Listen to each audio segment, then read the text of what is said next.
El efectivo es un activo de riesgo. Creo que mucha gente piensa que tener efectivo es más seguro, ya que es mucho menos volátil.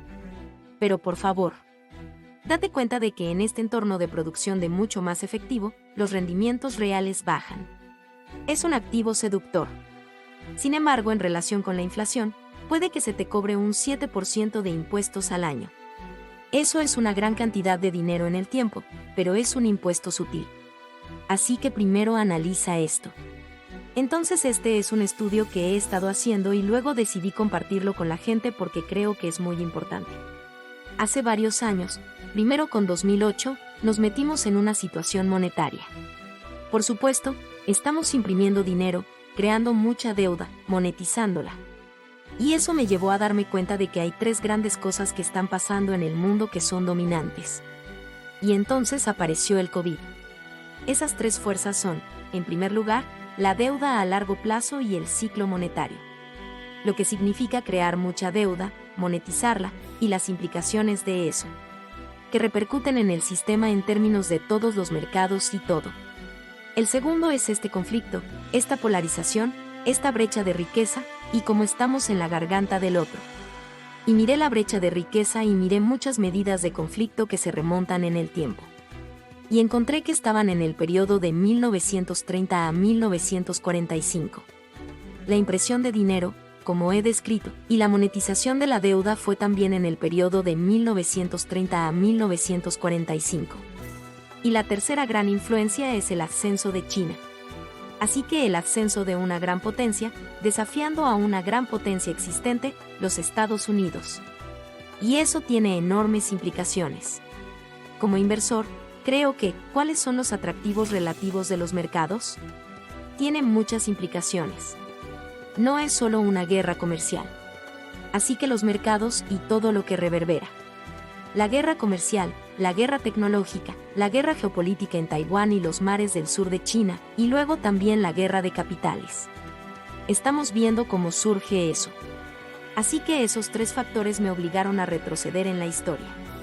Quería estudiar los ascensos y descensos de los imperios de las monedas de reserva.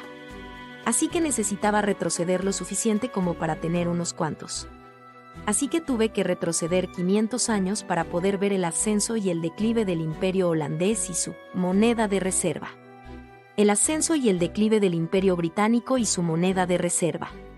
El ascenso y el comienzo del declive de Estados Unidos y su moneda de reserva, y China. Es realmente preocupante.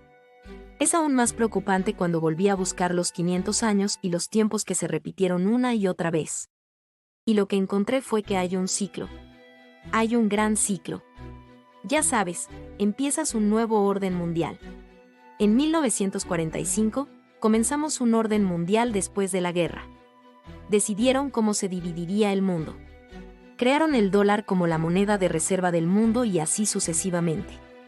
Y entonces, como hay tanta lucha y luego se establece una potencia que es una potencia dominante, se tiene un periodo de paz y prosperidad. Y entonces eso se extrapola y lleva a más deuda. El miedo a los malos tiempos disminuye. Las oportunidades de pedir préstamos y endeudarse, sobre todo si tienes una moneda de reserva, porque el mundo quiere ahorrar en esa moneda de reserva. Y eso hace que el país se endeude más y más. Y así tienes esos aumentos de deuda y tienes burbujas, pero tienes prosperidad y las burbujas son realmente divertidas. Son realmente agradables, son geniales. Pero luego se llega al punto de que hay una limitación a eso. Y esas limitaciones se hacen evidentes cuando el Banco Central no puede producir fácilmente dinero y crédito. Eso empieza cuando llegas a los tipos de interés cero, porque entonces no puedes hacerlo igual. La política monetaria 1 es la política monetaria de tipos de interés. Cuando eso ya no funciona, se pasa al siguiente tipo de política monetaria, que es imprimir dinero y comprar activos financieros. Pero esa compra de activos financieros y otras cosas amplían la brecha de riqueza. Porque a los que tienen activos financieros les va mejor que a los que no tienen activos financieros y tienes una brecha de riqueza cada vez más amplia. Y cuando tienes esa brecha de riqueza más amplia y luego tienes otra recesión en una economía, esa es una fórmula para un montón de conflictos. Y eso es lo que vemos. Entonces, ¿qué hace un banco central? Si cobra impuestos, saca dinero de la economía. Eso no es bueno, es un problema. Y si recorta los gastos, eso es un problema. Así que el Banco Central siempre a través de la historia, esto se remonta literalmente a miles de años, el Banco Central o la entidad que controla el dinero, entonces imprime más dinero. Piensa en ello. Tenemos todos esos cheques en el correo y necesitamos tener todos esos cheques en el correo, pero no puedes quitárselo a nadie. Entonces, ¿de dónde viene y cuáles son las implicaciones? Eso ocurre por razones lógicas. Y a menudo ocurre al mismo tiempo que hay un poder creciente en el exterior como competidor, lo que supone un reto en ese entorno. Así que sí, es uno de esos momentos. Y creo que la gente no es consciente de ello porque aprendí de mis experiencias que muchas cosas que sucedieron en mi vida y que me sorprendieron no habían sucedido antes en mi vida. Pero suceden muchas veces antes en la historia. Y que si volviera atrás en la historia, podría ver eso. La primera vez que ocurrió fue en 1971. Yo estaba trabajando en la Bolsa de Valores de Nueva York. Y Richard Nixon se puso enfrente a la cámara y dijo, no vamos a daros el oro, y devaluó el dólar. Me imaginé que había una gran crisis y caminé por la bolsa de valores y el mercado de valores había subido un 4% que era lo máximo en un par de décadas. Y dije, wow, eso es sorprendente. Y luego descubrí que Roosevelt hizo exactamente lo mismo el 5 de marzo de 1933. Y lo que se hizo en esas dos ocasiones es lo mismo que se hizo el 9 de abril cuando el gobierno federal y la Reserva Federal decidieron producir mucho más dinero y crédito. Así que sí, se necesitan estas perspectivas y quiero transmitirlas. La política monetaria 3, que es ahora lo que estamos viendo. Y lo que se necesita es la producción de esa deuda a través de los préstamos del gobierno y la dirección del gobierno de esos cheques a los que más lo necesitan. Eso es lo que acabamos de ver y que está siendo monetizado por los bancos centrales. Y así estamos en una nueva era de la política monetaria 3, como yo la llamo. La política monetaria 3 significará que el mercado libre jugará un papel mucho menos en la determinación de los flujos del mercado de capitales. El gobierno, a medida que avanzamos en el futuro, pensará en cómo hacer llegar ese dinero a los que más lo necesitan. Así que será una decisión altamente política, mucho más política que en el pasado y que el Banco Central entonces monetizará esas decisiones políticas. Así que la política monetaria 3 significa que hay ese tipo de cooperación. Así que esas son las dos dimensiones del entorno del gran cambio. Vas a ver mucha más influencia del gobierno y la dirección de dónde va el dinero, que tendrá un gran impacto no solo en la economía, sino de los mercados. Hay que vigilar en qué se va a gastar el diner. Y hay que vigilar de dónde se va a sacar el dinero, lo que significan los impuestos y demás. El gobierno jugará un papel más importante y también significa que habrá mucha más deuda monetizada. Y eso tiene implicaciones para el valor de los activos financieros.